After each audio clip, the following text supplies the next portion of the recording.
There was nothing but dust, heat, and silence. I stood motionless under the unforgiving Arizona sun, staring at the barren patch of land Eric insisted was our fresh start. A resort development, he said. A visionary project that would change everything. I had believed him. Sold my home in Seattle. Cashed out my retirement. Liquidated every investment I'd built over 30 years. For this. For him. Eric stood beside me, looking unusually calm for a man whose dreams had just evaporated into desert wind. My phone buzzed. A new email. I glanced down, instinctively, and saw the subject line. Final phase of the plan. The sender was Alyssa Tran. My blood went cold. I tapped it open. It wasn't just a business email. It was a thread, pages and pages of messages between Eric and Alyssa. Plans, timelines, asset lists, discussions about me, about how I'd be out of the picture by the time they moved to Tulum. About how I still didn't suspect a thing. Alyssa even joked about which beach house they'd buy with Monica's money. Everything froze. I couldn't feel the sun anymore. Couldn't hear the wind, just the slow thudding of my heartbeat in my ears. There is no resort, is there? I asked, my voice barely above a whisper. Eric didn't answer. I turned to him slowly. There was never a project. You brought me here to finish what you started. To leave me in the middle of nowhere with nothing. He didn't deny it. He had the audacity to look calm. Like this was inevitable. Like betrayal was just part of his process. You always land on your feet. Monica, he said, glancing at his watch like he had a plane to catch. You'll bounce back. You're tough. My eyes drifted to his rental car, parked just beyond the edge of the property. 2 suitcases in the back. Passport poking out of his back pocket. He was ready. He had planned every step. I felt something inside me shift. Not break. No, this wasn't the sound of a woman cracking under pressure. It was something else. Something sharper. You're right, I said softly. I always land on my feet. He gave a small, empty smile, turned his back, walked to the car without another word. As the engine roared and the car disappeared into the horizon, I took a breath. Then I reached into my bag, pulled out my laptop, and opened it on the hood of my rental. Eric had no idea who he was dealing with. Let them run. Let them celebrate. Let them think they won. They had just started a war with the wrong woman. The hotel room smelled like dust and old air conditioning. I hadn't slept since yesterday. My laptop sat open on the bed, glowing in the dim light. And my fingers hovered over the keyboard, hesitant. Then decisive. I began typing furiously, tracing the email threads, downloading attachments, saving screenshots. Every click brought the pieces together. But the shock hadn't left my body yet.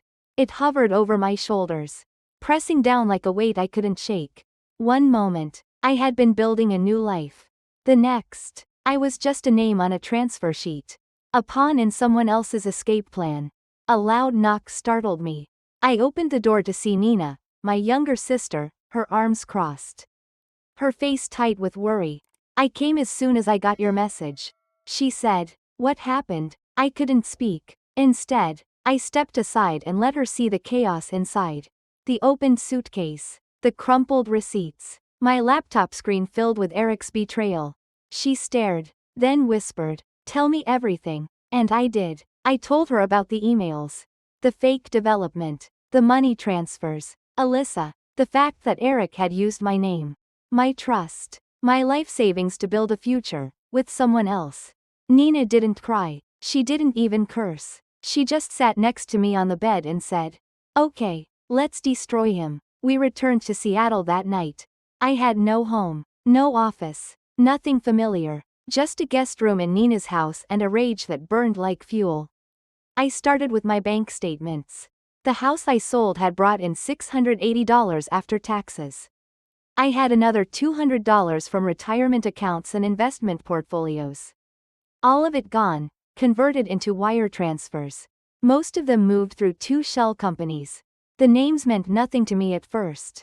But when I ran them through my old firm's vendor analysis software, I saw the connection. Alyssa Tran. She had done business under 6 different LLCs in the past 5 years. 3 of them had been dissolved. 2 had pending lawsuits. And the newest one? It was tied to a deed for a property in Sedona, Arizona. I stared at the screen for a long time.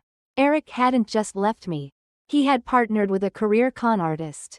And I, Monica Grayson, expert financial strategist, had signed over every cent to them. I remembered the day he handed me the forms. He said it was for streamlining the resort funding. International investors preferred a single point of ownership. I had signed everything because I believed in him, trusted him. He had always called me his rock. And I had wanted to be that. What a fool I had been. But now I wasn't his rock. I was his reckoning. I pulled up a spreadsheet. Every transaction, every date, every lie, late-night transfers labeled as relocation prep, payments to a design firm in Sedona, only it didn't exist. A $28 wire labeled legal retainer, but sent to a jewelry boutique in Scottsdale. They weren't subtle, just confident that I wouldn't look. And they were almost right. Nina brought me coffee at midnight and leaned against the doorway. "You haven't stopped working in 16 hours. She said softly. "I can't stop." I murmured. "If I stop, I'll start feeling again." She walked over, took my hand, and squeezed it. "Feel later. Right now. Make him regret ever touching your life." That night, I remembered something Eric once said, after a minor car accident that had been his fault. "You're always so calm under pressure." He told me. It's almost scary. He had no idea just how scary I could be. By morning, I had connected the dots. Eric's consulting company was nothing more than a bank funnel. He had listed me as a co-owner in one document, but removed me on another. Forged signature and all. I found tax forms I never signed, email approvals I never gave, a notarized statement using my name and a completely fake address. And still, that wasn't the worst part. The worst was realizing this didn't start with Arizona, or even with Alyssa. It started 3 years ago. When Eric lost his job and pretended he didn't. When he told me he was flying to Atlanta for a client pitch, and spent the weekend at a spa in Napa with someone else. When he began pushing me to simplify our finances, close accounts, consolidate assets, stop hoarding old paper trails. This had been years in the making. And I had been sleeping beside my enemy every single night. I closed my laptop slowly. I wasn't just going to take him down. I was going to unearth everything he tried to bury. And I was going to bury him with it. The guest room had transformed into a war room. Papers were taped to every wall, bank statements, LLC registrations, notary documents, and screenshots of every email I had pulled from Eric's account. Nina called it Monica's money murder board. I called it justice. Each night, I traced one more path. Each morning, I woke with another name, another shell company, another clue. By the end of the week, a clear pattern emerged. Eric hadn't just taken my money. He had taken money from others too. 3 other names showed up repeatedly across multiple transfers. A retired dentist from Denver, a divorced mother in Salt Lake City, and an elderly couple from Eugene, Oregon. All had wired large sums, through the same channels Eric used to move my funds. That was the moment I stopped seeing myself as the only victim. Eric and Alyssa were running a scheme. A con. Dressed in business casual and built on charm. But a con nonetheless. A modern-day Ponzi operation. They weren't building a resort, they were building an illusion. One of the wire descriptions from the Oregon couple read, "Initial stake for Red Mesa Wellness Retreat." I almost laughed. That was the same name Eric had used when he pitched the idea to me. Red Mesa. He had even mocked up a logo. I called my attorney, Carla Davis, a pit bull in heels I'd worked with in my consulting years. "You have enough here for wire fraud, false representation, and civil conspiracy," Carla said after reviewing the files I sent. "Will they go to jail?" "Depends. If we can prove pattern and intent, yes. But fraud cases are hard. Monica, especially if your name is on anything." "My name is everywhere." "I know." I hung up and leaned back in my chair. For the first time, I felt something close to despair. They had been careful, maybe not brilliant, but calculated. They used charm as currency and my trust as collateral. And the paper trail, though damning, was muddy enough to give any defense lawyer room to argue. I needed more, so I went hunting. I used an old trick I'd learned in my early analyst days, searching property deeds by owner history and overlapping account usage. It didn't take long. Alyssa Tran had purchased 2 properties in the past year under different LLCs. Both were quickly flipped, then donated to shell nonprofits registered in Nevada, states notorious for privacy protection. But one thing they hadn't counted on? My memory. Eric used to recycle passwords. I'd once helped him reset the login for his private Gmail, and he told me, half joking, that he used the same password for everything since college, Victory 88. I tried it, and I was in. The inbox was a goldmine. Eric hadn't just left a trail. He had built a museum of deceit. There were emails to Alyssa dating back 18 months. Photos of them together in Sedona. Contracts. Fake invoices. Even a folder labeled, Exit Plan, containing a detailed timeline for when to sell, withdraw, transfer, and relocate. I downloaded everything. But the most damning file? An audio recording. Eric had sent Alyssa a voice memo the night after I signed the final equity release. She has no clue. It's hilarious. She thinks we're buying land together. God. Monica still believes in things like joint dreams. Can you imagine? My hands trembled. That was the final thread. This wasn't just theft. It was cruelty. Deliberate. Smug. Arrogant. I forwarded the file to Carla with the subject line, "Let's burn it all." I then reached out to the other victims, the dentist, the mother, the elderly couple. I found them through LinkedIn, mutual real estate records, even Facebook groups for investors in wellness spaces. Each one had a story. Each one had proof. And each one had believed they were the only one. Until now, we formed a group chat, called ourselves the Red Mesa Survivors. It was grim, but it gave us power. Carla drafted a joint letter of complaint to the Arizona Attorney General's office and filed a request to freeze Eric and Alyssa's assets under suspicion of fraud. But then something unexpected happened. My old firm, Wellington Finch, called. The CFO, Richard, had heard through an old client that I was doing some impressive digging. He invited me to lunch. "I hear you've been tracing fraud patterns more effectively than our software," he said over coffee. "I've had some practice lately." He leaned in. "You want a shot at building your own unit? Fraud detection. Women-led. Flexible hours?" I blinked. I was trying to rebuild my life. Not relaunch it. "Let me think about it," I said. And I meant it. Because I still had one more thing to do. I had been playing defense, tracking, documenting, warning others. Now, it was time to go on offense. I pulled up a new file on my laptop. Plan B. Public exposure.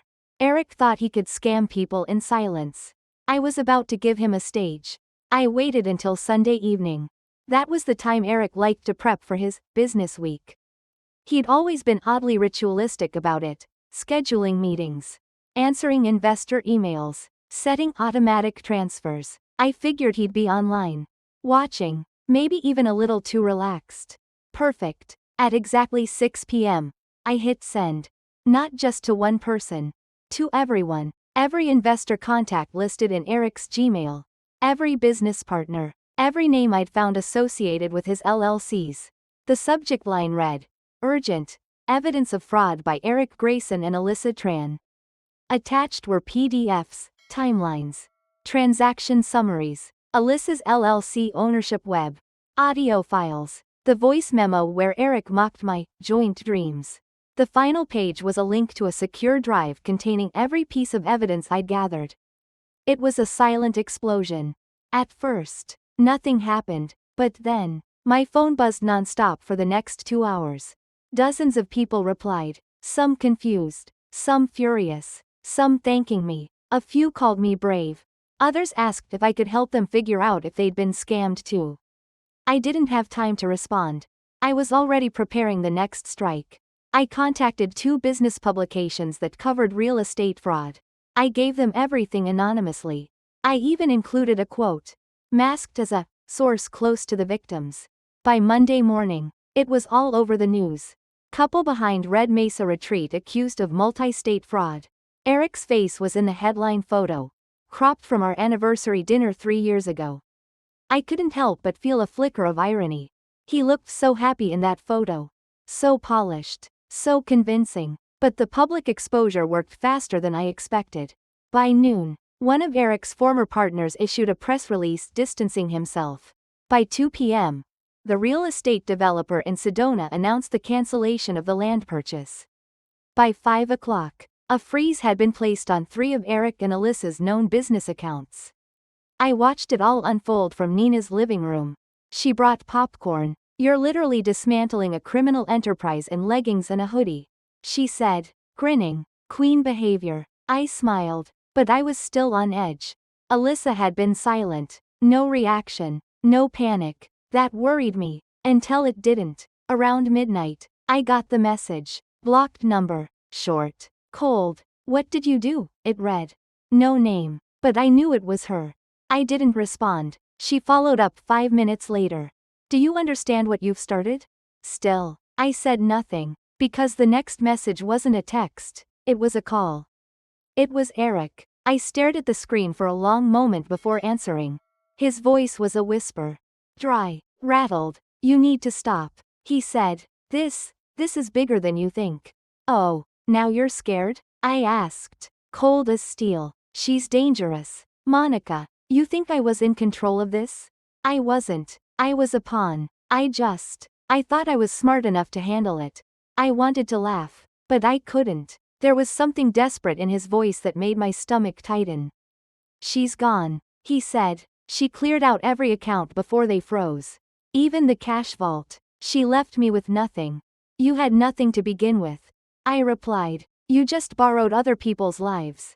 He didn't argue. Then, quietly, "I still have something. I kept backups. Emails. Contracts. She doesn't know." There it was. The crack. "Why are you telling me this?" "Because she'll come after me next. I need protection. I'll trade everything. Just help me." I paused. This man had gutted my life. Lied to me. Mocked me. And now he wanted my help? I should have hung up, slammed the door, blocked the number and moved on. But I didn't. Because I wasn't done yet. "If what you have is real," I said slowly, "you're going to hand it over. All of it. And you're going to testify." He didn't hesitate. "I will." We met the next morning in a coffee shop near a police station. Public. Neutral. Safe. Eric looked like he hadn't slept in days. Pale. And shaven. Hollowed out from the inside. He slid a USB drive across the table. "It's all there," he muttered. "She used me. I thought I was the predator. But she knew every step I'd take." I took the drive. Stood up. "I'm not doing this for you," I said. "I'm doing it for every person you dragged into this. Every person you used." Then I called the FBI. Agent Wallace met me in the parking lot. I handed him the drive. "I have everything you need," I said, "and a witness ready to testify." That night, for the first time in weeks, I slept. Not because it was over. The days that followed moved faster than I could process. The FBI verified the contents of the USB drive within 48 hours. Hundreds of files, fake contracts, altered deeds, private email threads between Alyssa and a network of developers operating across state lines. It wasn't just a scam. It was a web, a layered scheme designed to exploit trust, ambition, and vulnerability. Eric had been one of many collaborators. Some knew what they were doing. Others, like him, thought they were in control, only to discover they were just another disposable piece in Alyssa's game. With Eric's cooperation, federal agents secured warrants to freeze more accounts and dig deeper into Alyssa's movements. That same week, they tracked her down in southern Florida, at a private airstrip outside of Miami. She was boarding a flight to the Cayman Islands with 2 passports, 3 burner phones, and nearly $250 in cash. She didn't smile when they cuffed her. I didn't go to her arrest. But I was there for the hearing. She walked into the courtroom like someone who still thought she could talk her way out of anything. I watched her closely, her sharp eyes scanning the room, assessing everyone, calculating her odds. She didn't even glance at me. But I saw the twitch in her jaw when Eric entered, flanked by 2 agents, ready to testify. She hadn't expected him to fold.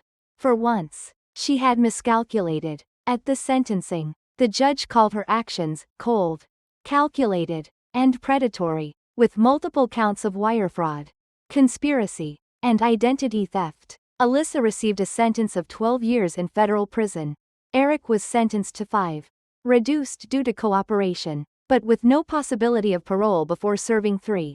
He didn't fight it, I think. In some strange way, he welcomed the accountability. After the gavel dropped, I stepped out of the courtroom into the crisp spring air. The sun was bright but not blinding. The breeze was cool against my skin. I didn't feel triumphant. I felt clean. Carla, my lawyer, met me on the courthouse steps with a soft smile.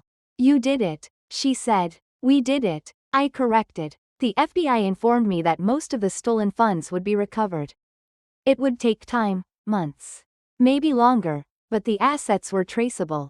Some were tied up in property seizures, others in offshore accounts now under investigation. Still, I was expected to regain at least 80% of what I lost. But honestly, the money wasn't what mattered anymore. I'd already begun rebuilding something much more important. Myself. Richard from Wellington Finch followed through on his offer.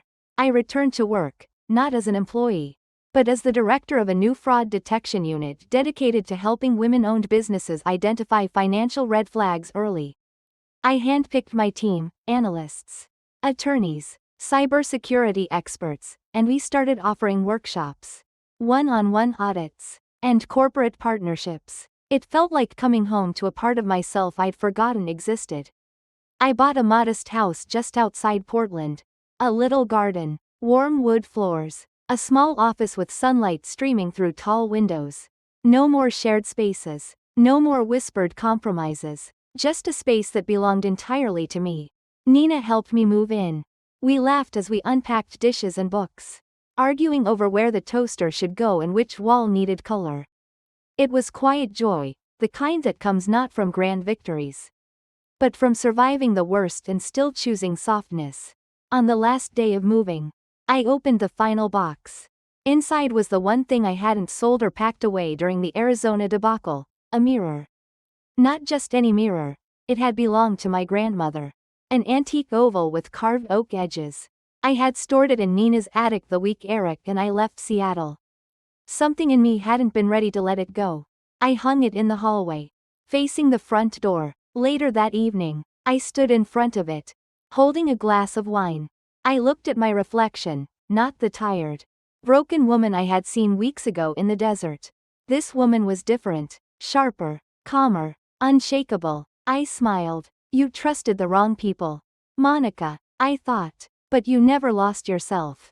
Now, you trust the one person who matters most, yourself." That night, I sat on the porch, wrapped in a blanket, listening to the wind. Somewhere out there, Alyssa was counting years, Eric was counting regrets, but me? I was counting stars. And for the first time in a long, long time, I felt completely free. This story reminds us that even in the face of betrayal, manipulation, and total loss, we still hold the power to rise, reclaim our lives, and turn pain into purpose.